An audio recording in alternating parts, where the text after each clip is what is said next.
What happens to the people that don't have the tough skin? What happens to the people who sit there and go, oh my God, what if they're right? What if I shouldn't be doing this?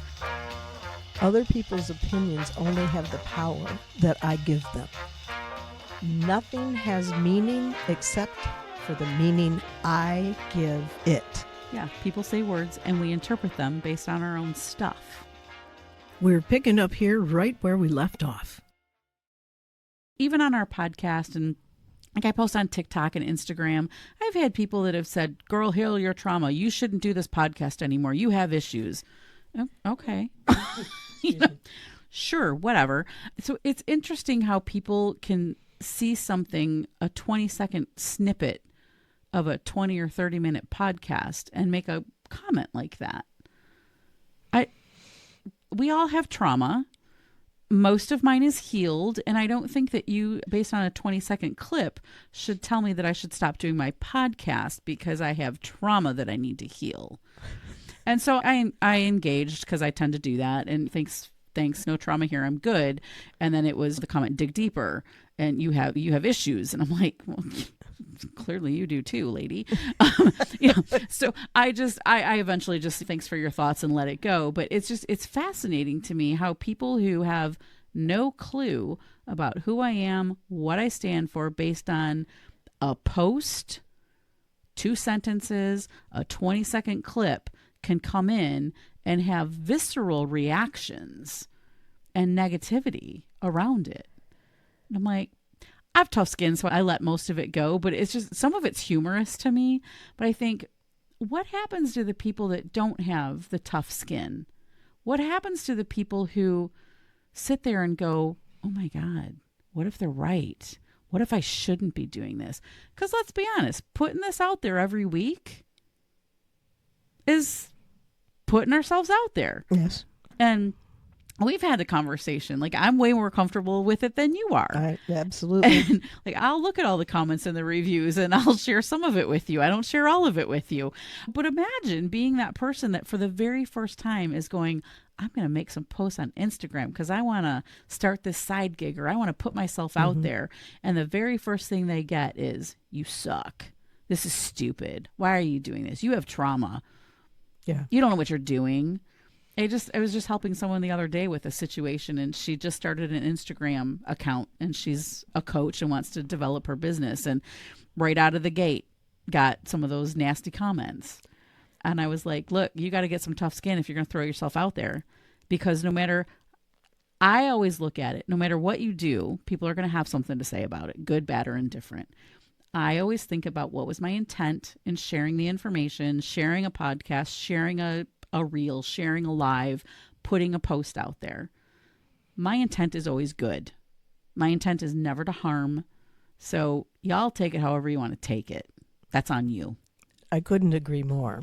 And in fact, in one of the bully sessions that I did on a live, one of the things, and I've grappled with this, being out there, flying without a net, you open yourself up. Absolutely. And so my own learning is that other people's opinions, and everybody has one, other people's opinions only have the power that I give them. And so if somebody comes back and says, you suck, you got trauma, you got this, that, and the other thing, I have a choice. I can read it, respect that that person had some intention behind it, and what power am I going to give that particular opinion at any given moment? Yep. They're words. And I would encourage others, it's not just about social bullying. It's not just about cyberbullying. It's about anytime somebody has an opinion, the only power it has is the power you give it. And so Michelle is showing me one of those quotes that tattooed that would have kept her from being hired had that one person known it. Nothing has meaning except for the meaning I give it. Thank you for sharing that. Yeah, people say words and we interpret them based on our own stuff. I just went through this with somebody in a weight loss program. Somebody called me fat. And I was like, okay, what does that mean to you? And she was like, well, I don't like that word fat. And she went on and on and on. Mind you, this woman weighs over 300 pounds. And I was like, okay. You don't know what they meant by it, but who cares what they meant by it? You're interpreting it to mean all these things. And it was like that one three-letter word had this woman just in an absolute tizzy. And I was like, you are assigning all sorts of meaning to this word. They might have just meant you're overweight. And that right there is a fact. You know it. I know it. Everyone else knows it. So what's the problem? She was like, well, when you put it like that, I sound like an idiot. And I was like, I'm not trying to make you sound like an idiot, but like we hear things, and based on our own previous experiences, our own biases, our own lenses, we assign all sorts of meaning to these things, and we have no idea what the person meant. It could be good, it could be bad, it could be nefarious, but who cares? Especially when it's a perfect stranger on the internet. Yes. If you said something to me, I would be like, Carla, what did you mean by that? Let's have a conversation. But little old stranger on the internet, I don't care what you think. I have enough feedback that says, hey, you guys are super fun to listen to. I enjoy your podcast. We're going to keep doing this. We're having fun. I don't really care if anyone else enjoys it or not. I enjoy this. As long as you and I are enjoying it, that is all that matters to me. And what's fun is that having these conversations, which is delightful, even when they get very deep into things that hurt, things that just feel unsafe, there's a safety in this. And being able, as we started, the whole notion of starting this podcast was being able to give voice to things that are hard or fun or curious or whatever it might be. It's give voice to them. And we have that relationship that lets everything, even the challenges, be safe and respectful. Yeah. Yeah. Yeah. So don't give more meaning to something that's coming in at you, especially from somebody you don't even know. Yeah, don't give those keyboard warriors power that they don't deserve. I want to just cover a couple of more statistics that came up as I was thinking about the lives that I've been doing. Yeah. And thank you again for that plug. Gender differences. So that Bullying Institute I mentioned earlier says that while both men and women are targets of adult bullying, women are more likely to be bullied by other women. I hate that. I hate that. And men by other men. Isn't that interesting? It does not surprise me, because when I reflect back on my workplace experiences, most of the bullying, most of it, not all of it, but most of it has been by other women. So when we came into the workplace, okay, so I am a wee bit ahead of you. Yeah, a little bit ahead of me. Yeah. A decade or two, a generation for sure. There were no women to be bullying, and we didn't have this whole cyber business to really worry about. But the bullying, it was more about gaslighting, and I'm not saying that they're different. Gaslighting is a form of bullying. Yeah. But as it went on, as my career went on, there was this fascinating dynamic that set up as women began to ascend through the ranks of leadership and power, where you started differentiating between the kind of women leaders we had. There were the ice queens, the dragon princesses, things that were just really ugly. They were ugly. Yeah. But not having started with that, it was just fascinating to watch it evolve. Yeah, so there was a handful of women when I started my career. I was often the only woman in the room outside of an administrative assistant, but there was a handful around. And there was one in particular who was a total ally for other women. And it was cool to watch. And it wasn't to the exclusion of men, but it was, I want to make sure that you are taken care of, that you know your worth, that you know you are valuable here, and that I have your back no matter what. And it was amazing. And then there was a lot of the other ones that were around that were like, I will step on you and squash you like a bug because I want to keep my position. I don't want you to threaten me.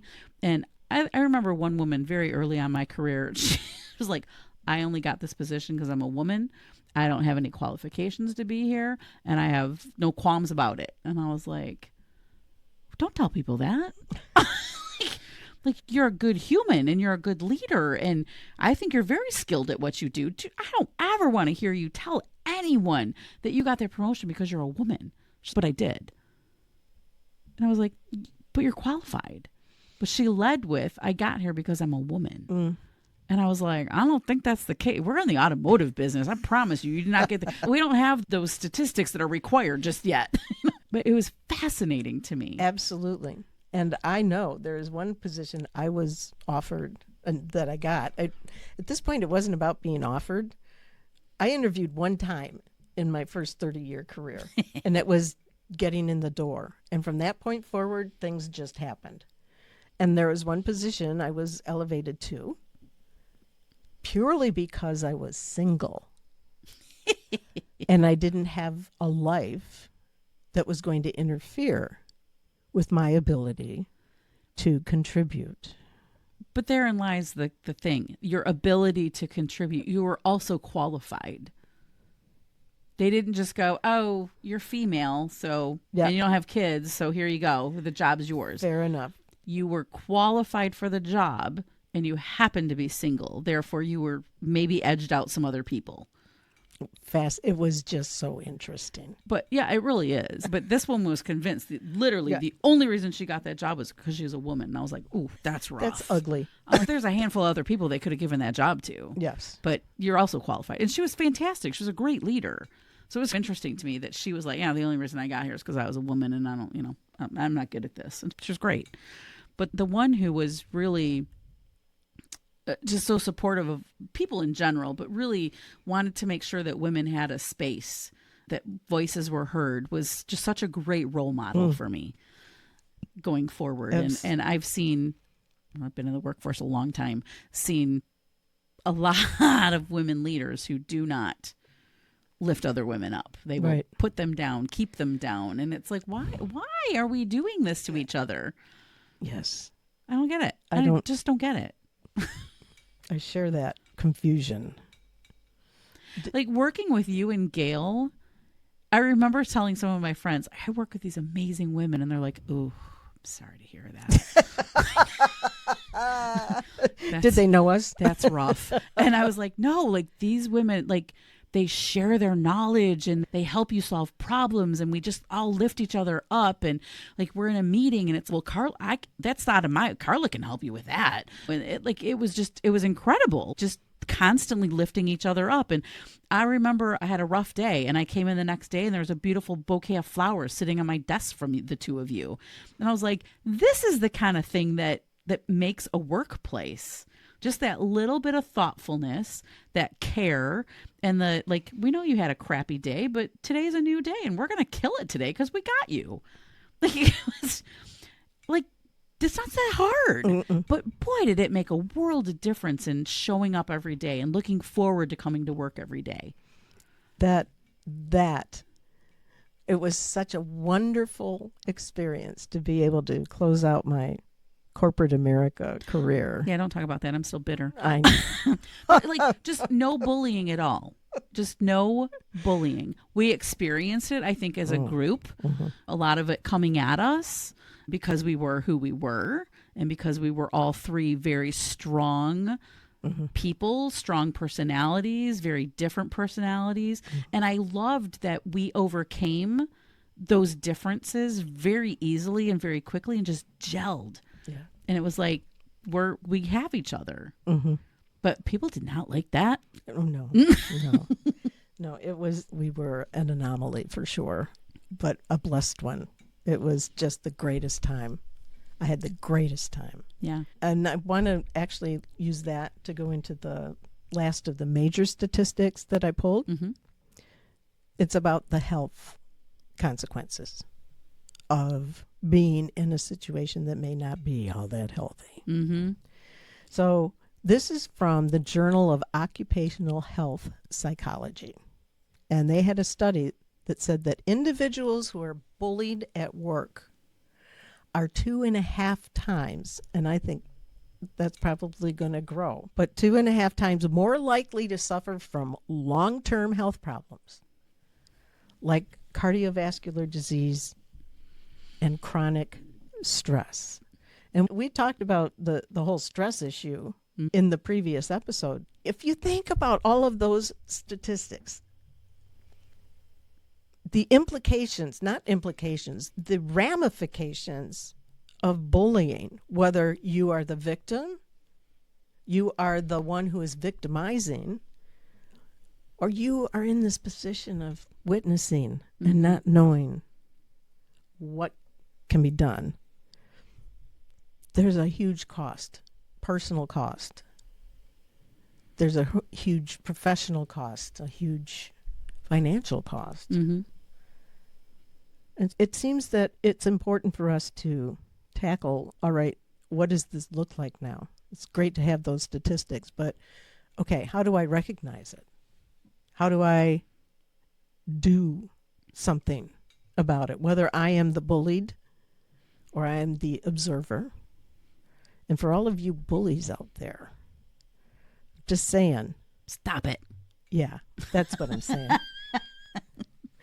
That would be a great way to end this one and go into the next one.